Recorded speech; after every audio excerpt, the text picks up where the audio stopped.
Jangan menjadi marah kepada orang yang berbuat jahat, dan jangan iri kepada orang fasik.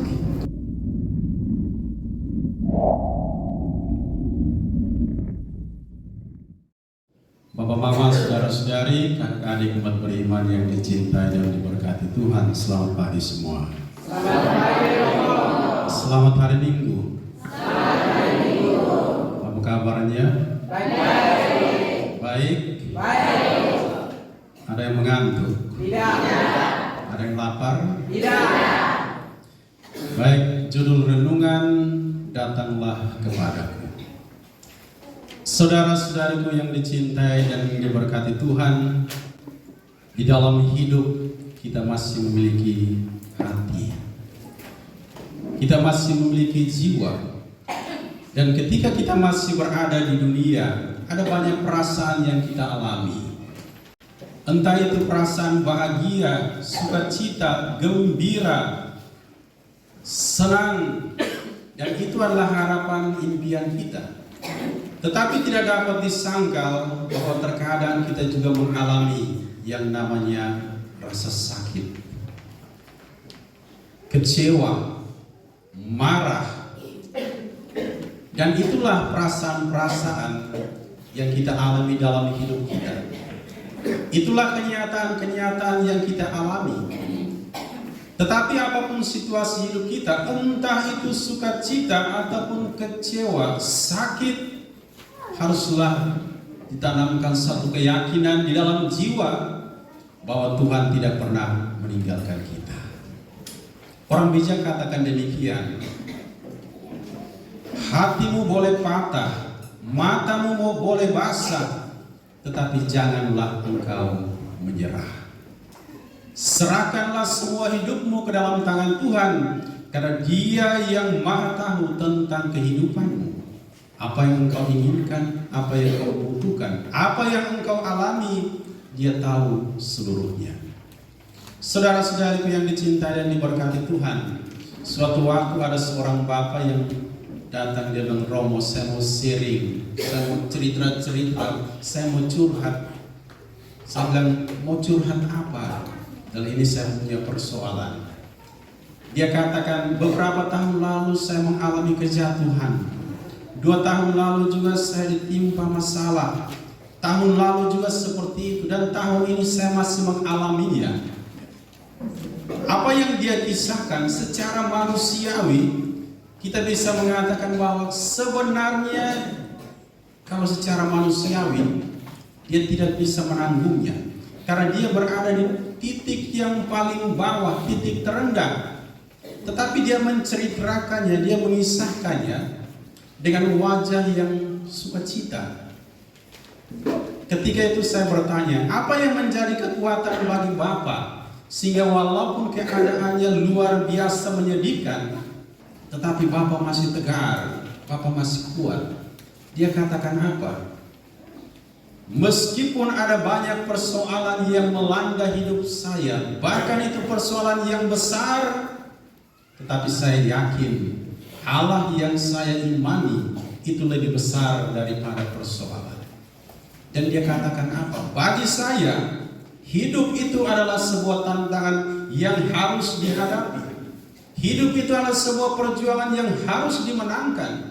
Dan hidup itu adalah sebuah pertanyaan yang harus mendapatkan jawabannya.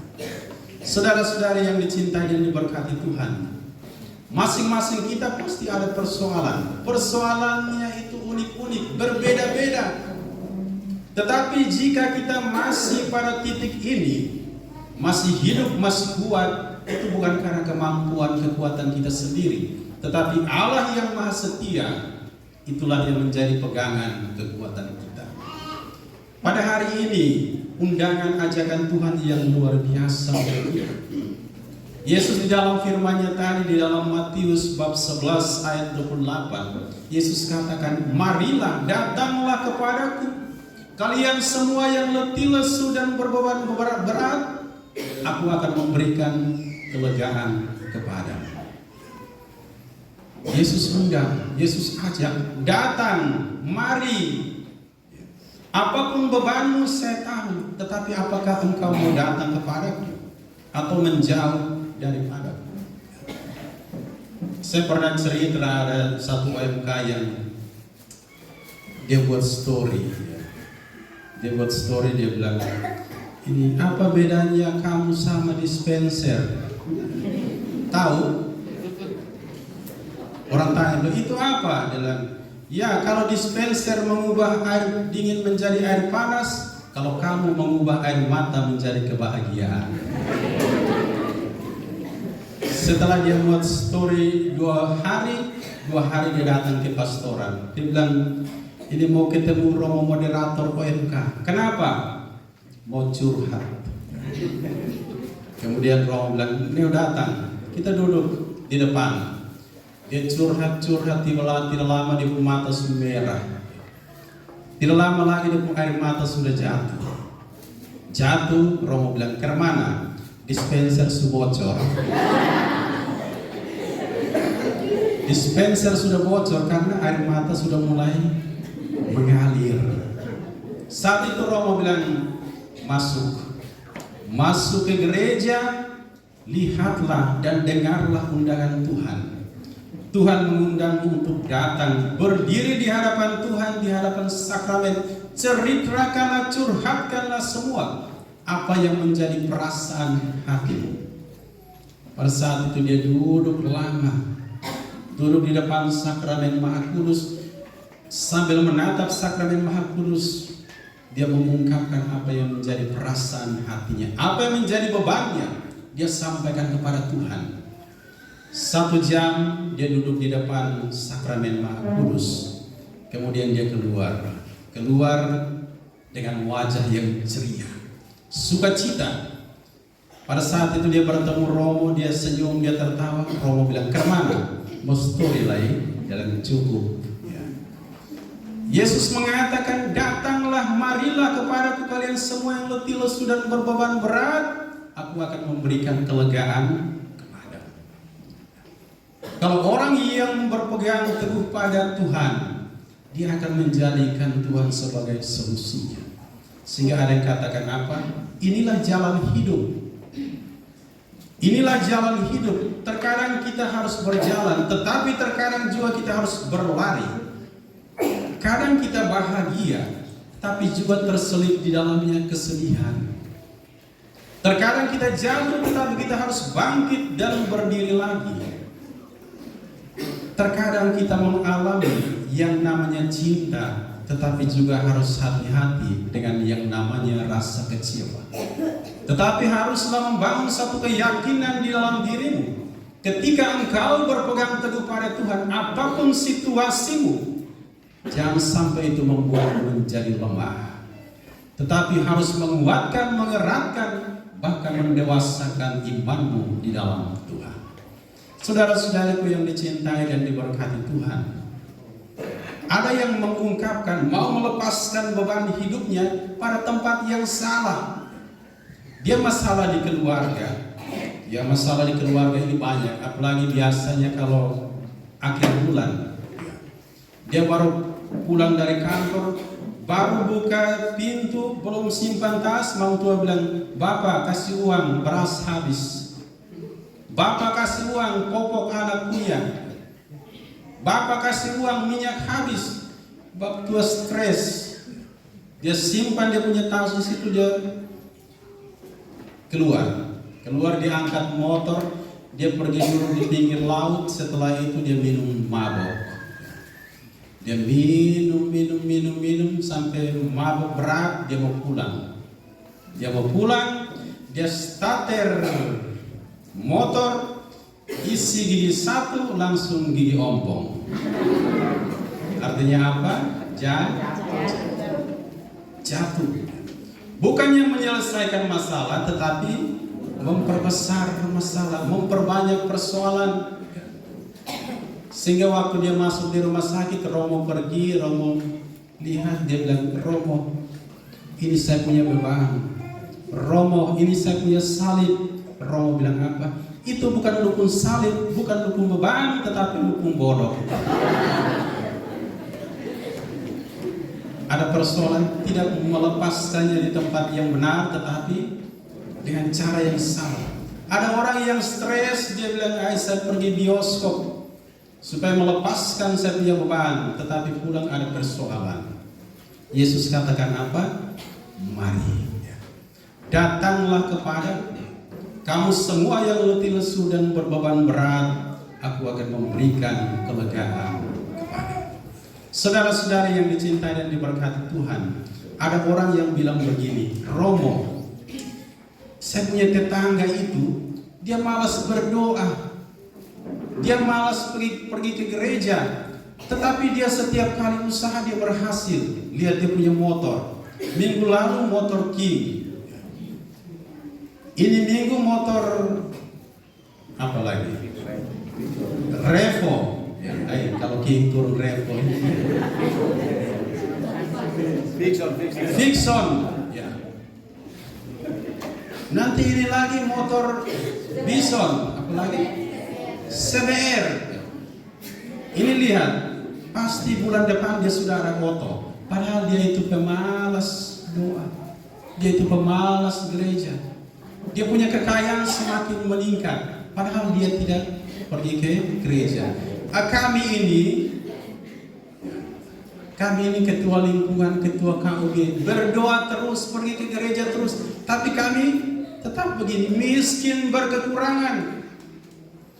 Saudara-saudari yang terkasih, di dalam kitab Amsal bab 24 ayat 19, di sana dikatakan, jangan menjadi marah kepada orang yang berbuat jahat, dan jangan iri kepada orang fasik. Orang fasik itu adalah orang yang tidak mau mendengarkan Tuhan. Orang fasik itu adalah orang yang tidak percaya kepada Tuhan. Orang fasik itu adalah orang yang tidak meyakini bahwa Tuhan itu ada. Firman Tuhan katakan apa? Jangan iri kepada orang fasik. Dan di dalam kitab Amsal bab 10 ayat 28, di sana dikatakan, harapan orang benar akan menjadi sukacita, tetapi harapan orang fasik menjadi sia-sia. Meskipun mereka berkelimpahan harta, tetapi itu adalah hal-hal duniawi yang menghantar mereka kepada kesia-siaan. Tetapi biar ketua lingkungan, ketua KUB, dalam kekurangan keterbatasan mereka menjadikan Tuhan sebagai pegangan hidupnya. Firman Tuhan katakan apa? Di dalam 1 Korintus bab 15 ayat 58, di sana dikatakan, karena itu saudara-saudariku yang kekasih, tetaplah teguh, jangan goyah, bergiatlah dalam pekerjaan Tuhan, sebab kamu tahu sendiri bahwa di dalam persekutuan dengan Tuhan, jeripayahmu tidak menjadi sia-sia. Kalau yang tadi firman Tuhan itu mengatakan apa? Harapan orang fasik menjadi sia-sia. Mereka hanya berharap kepada hal-hal dunia yang akan menghantar mereka kepada kesia-siaan. Tetapi firman Tuhan di dalam 1 Korintus 15 ayat 58 di sana dikatakan, karena kamu sendiri tahu bahwa di dalam persekutuan dengan Tuhan, jeripayahmu tidak menjadi sia-sia. Oleh karena itu saudara-saudariku yang dicintai dan diberkati Tuhan, kalau Yesus selalu memanggil, mengundang, mengajak kita untuk datang, datanglah. Orang harus merasa kurang bahwa hari Minggu itu kalau dia tidak pergi ke gereja, rasa kurang. Tetapi kalau kita biasa-biasa nyaman, itu yang bahaya. Yesus selalu katakan apa? Datanglah kepadaku, marilah kepadaku, kalian semua yang letih lesu dan berbeban berat, aku akan memberikan kelegaan kepadamu. Pasti kita masih ada di dunia ini, akan ada tantangan cobaan. Tetapi jangan pernah mengeluh dan mengatakan, bahkan berteriak, Tuhan, saya memiliki masalah yang besar. Tetapi katakanlah dengan keyakinanmu, hai masalah, saya memiliki Allah yang besar. Ketika kita masih berada di dunia, pasti ada tantangan. Mengapa? Karena dunia ini adalah lahan tantangan cobaan yang tidak pernah terbatas. Kalau kita sudah meninggalkan dunia ini, mungkin kita tidak akan mengalami tantangan dan cobaan. Tetapi ketika kita masih berada di atas bumi ini, tantangan itu selalu datang silih berganti. Tetapi dalam imanmu katakan, tantangan yang saya alami itu adalah sebuah penebusan untuk kebahagiaan saya di masa yang akan datang.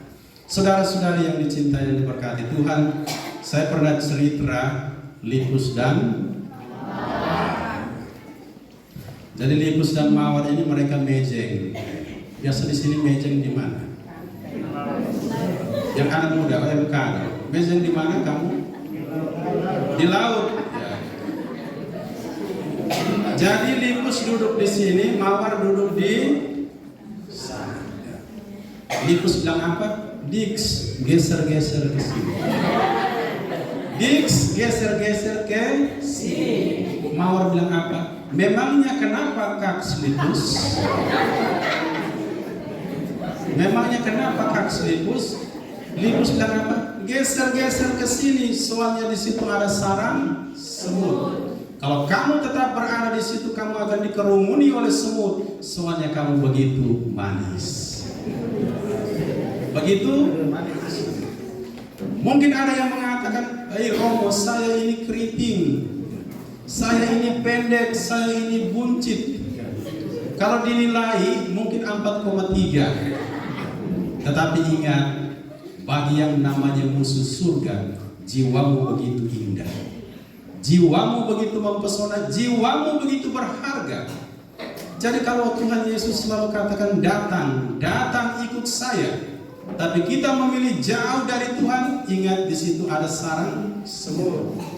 Jiwamu begitu indah bagi yang namanya musuh surga yaitu iblis. Sehingga kalau engkau jauh dari Tuhan, ingat di situ ada sarang semut. Oleh karena itu saudara-saudari yang dicintai dan diberkati Tuhan, firman Tuhan pada hari ini harus menjadi pegangan kekuatan kita.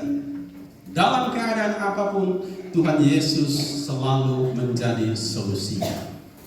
Harus tanamkan ke dalam hati, dalam jiwa apa yang menjadi firman Tuhan pada hari ini. Yesus katakan, marilah kepadaku kalian semua yang letih, lesu dan berbeban berat, aku akan memberikan kelegaan kepadamu. Tuhan memberkati kita, karena Tuhan sayang kita semua. Amin.